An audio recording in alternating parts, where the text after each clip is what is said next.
The only people who don't want to disclose the truth are people with something to hide. And now, a man who campaigned against Barack Obama in all 57 states, Mark Galar. Good morning and welcome to the Tea Party Power Hour.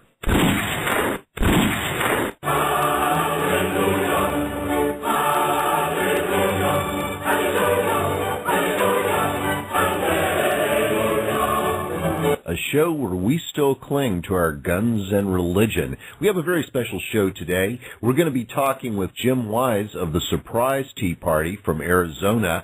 But first up, Susan Daniels. You'll remember Susan is the person who discovered that Barack Obama was using a Social Security card number that was once used by someone else. She's here today to tell us about what happened whenever she went to court on the matter in the state of Ohio. Susan, welcome to the show. Oh, thanks, Mark. I'm happy to be with you. I am thrilled to have you back on the show. Now, let's back up just a little bit before we dive into the courtroom stuff. Could you please give my audience a brief history of what it was that made you look into Barack Obama's Social Security number and what exactly you found when you did that preliminary investigation? Well, like everybody else in the country, I was very quickly concerned about Barack Obama shortly after he got into office. And it was the rush for TARP money, the rush for stimulus money, and something didn't sit right with me. One of my clients came to me and said, I'd like you to do a background on him. And I told him, I said, it's highly doubtful I'll find anything because he's the president. But I went to the databases that I can access and, came up with nothing for the first few. And then one that's kind of obscure, up pops this Connecticut-issued Social Security number with his name. And I was immediately concerned because I've been looking, at Social Security numbers for almost 20 years, and knowing that they were issued by where you lived at the time you applied for them. And when I saw Connecticut and I saw it was issued in 77, I knew there was a problem because I knew he was a teenager living in Hawaii at the time. Now, if it had come up a California number, I could have almost forgiven that. But when I saw Connecticut, I knew there was a big problem. So Why could you have forgiven a California number? Well, because they're so close to each other. Maybe, you make allowances for error. But when something is as disparate as Connecticut and Hawaii, it's like, something is seriously wrong here. So what I did is I took that number and I ran it through a database I had called Social Security Number Verifier. And lo and behold, up pops Barack Hussein Obama with that Social Security number and the years 1961, his date of birth, and 1890. And I got very alarmed at that. Let me stop you right there. What we're saying is that when you looked in this database where the birth date was, we had his actual birth date of August 1961, but then in addition to that, you had the year 1890. So correct. You said you had been doing this for almost 20 years at the time. Have you ever, in your career as a private investigator, looked at this Social Security Administration database and seen more than one birth date in the birthday box? No, never. Out of thousands. Out of thousands. Now, also, Susan, some people are saying, well, 1890, it didn't have a month and it didn't have a day, it just had the year. Would that have been completely unusual for somebody born in 1890? Or, I don't know about that, but when I started looking at his various addresses and addresses tied to a cell phone number, they came up intermittently with the year 1890 on them. So some would have his date of birth, and then intermittently with his name, the date of birth would be 1890. Wow. That's interesting. Now, what a lot of people don't get is that 1890 would be the year that the person using the number was born, because sometimes you hear people that aren't very bright saying they didn't even have Social Security in 1890. Oh, if you knew how many times I've heard that, and I wanted to strangle people. No, of course not. They didn't. Social Security did not start issuing numbers till 1936, and it was voluntary at that point unless you worked for a company that had 15 or more employees. Mm-hmm. So, no, that would have been the date of birth, not the date of assignment. I think the most compelling thing from Hawaii is there are only 2 hospitals on the island of Oahu, Kapiolani Hospital and Queens Medical Center, where he could have been born. And yet neither one of them takes credit for the President of the United States having been born there. Well, what's interesting is that I think on his 4th day in the White House, he sent Kapiolani a congratulatory letter for having been the birthplace of Barack Hussein Obama. And their 100th anniversary or something. And they initially put it behind a frame, put it on the wall for everybody to see, and they started using it in fundraising letters. Somebody contacted them and pointed out, if you can't prove he was born there and you're using this to raise funds, you're guilty of fraud. Yep. And shortly after getting that notification, the framed copy of that letter was taken down from public display, and they stopped using Barack Obama's birth as a fundraising tool.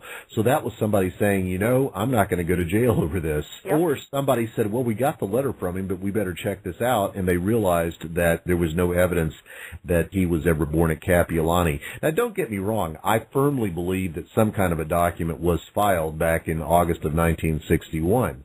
I don't doubt that for a minute, because I don't think the 2 newspapers were rigged, and I think that... Well, they just print stuff that is given to them from the Board of Health, but anybody could go to one of the outlying offices of the Department of Health and fill out a form.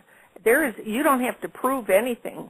Right. The media should know that, yet they still keep falling back on those 2 birth announcements. Oh, yeah, and it's meaningless. Absolutely meaningless. It wouldn't be probative. In fact, given how easy it is to get your name in those papers, considering how many Japanese children, some of which have never even set foot in America, appeared in the same 2 newspapers, I don't know how anybody could consider that evidence, but apparently... Well, they have a birth certificate. In fact, I have a copy of it, Chiang Kai-shek being born in Hawaii. I think the media has absolutely not done their job, not because they're incompetent, but because they don't want to do their job in this particular instance. Oh, no, it's not incompetence. This is malicious. This is outright lying to the country. What I like to apply is a little something called the Palin test. I've said this on my show frequently, so if you're a frequent listener, I apologize. But if this were Sarah Palin, who was born in Idaho, by the way, not Alaska. Some people think she was born in Idaho. But if this were Sarah Palin and somebody said, she really wasn't born in Idaho, but her mom went over the border to Canada to have her, the newspapers would be, in the mainstream media, the main networks would be all over this. They vetted Sarah Palin better in 2 months than they vetted Barack Obama over a 5-year period.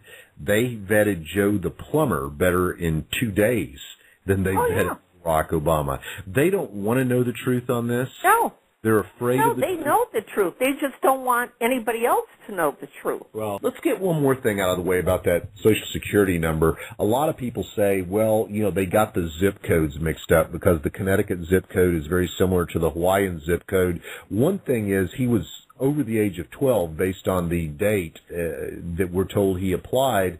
So he would have had to go down and get it himself at the... Yeah, it was actually issued on March 28, 1977.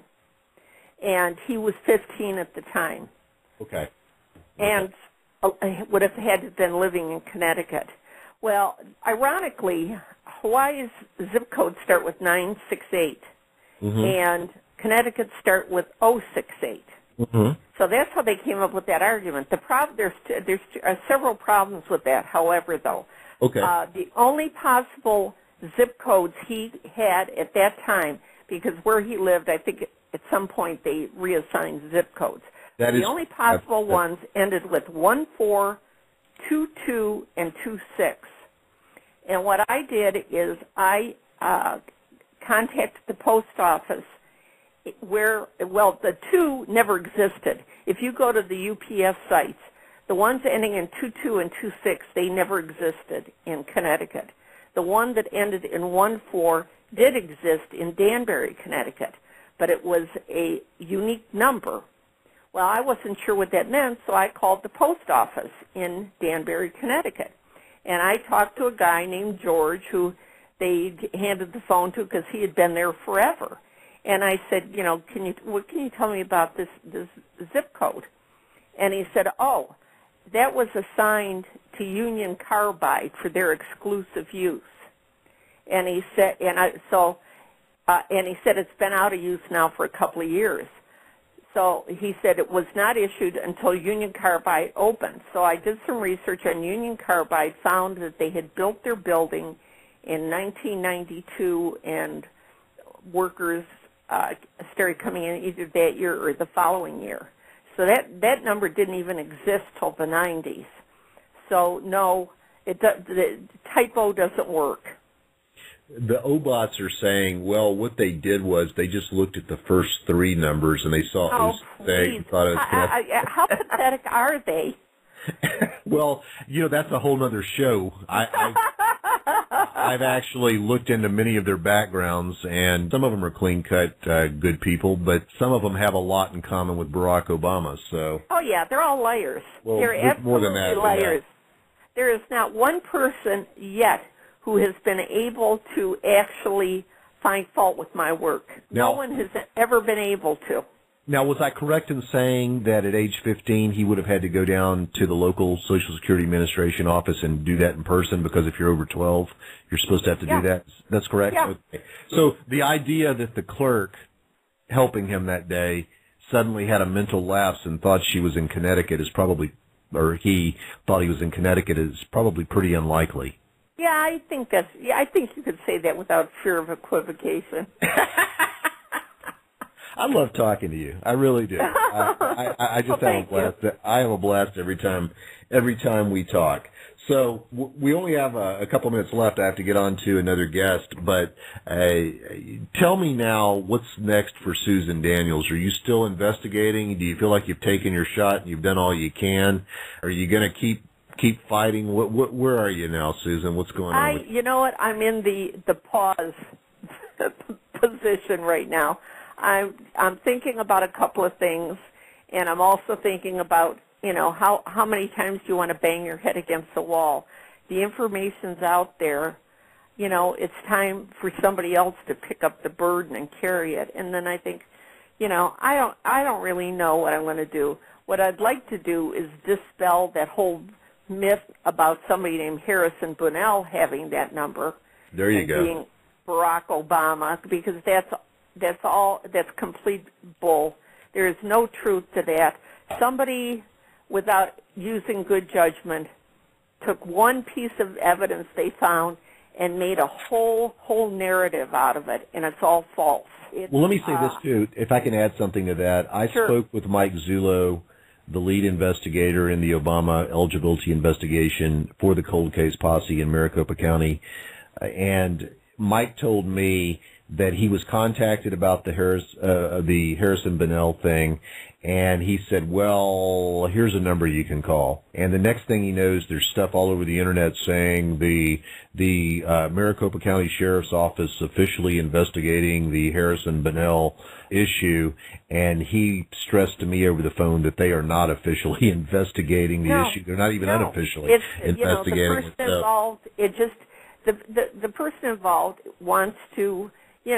wants to stretch their 15 minutes of fame into something, and it's a joke. I mean, I warned him this before he started not to do it, because I said it could be as simple as a typo. Don't do it, because I really did all kinds of research into that name before the debt collector splashed that all over the internet, and there's no truth to it. Well, I appreciate you setting the record straight on that. The only people who don't want to disclose the truth are people with something to hide.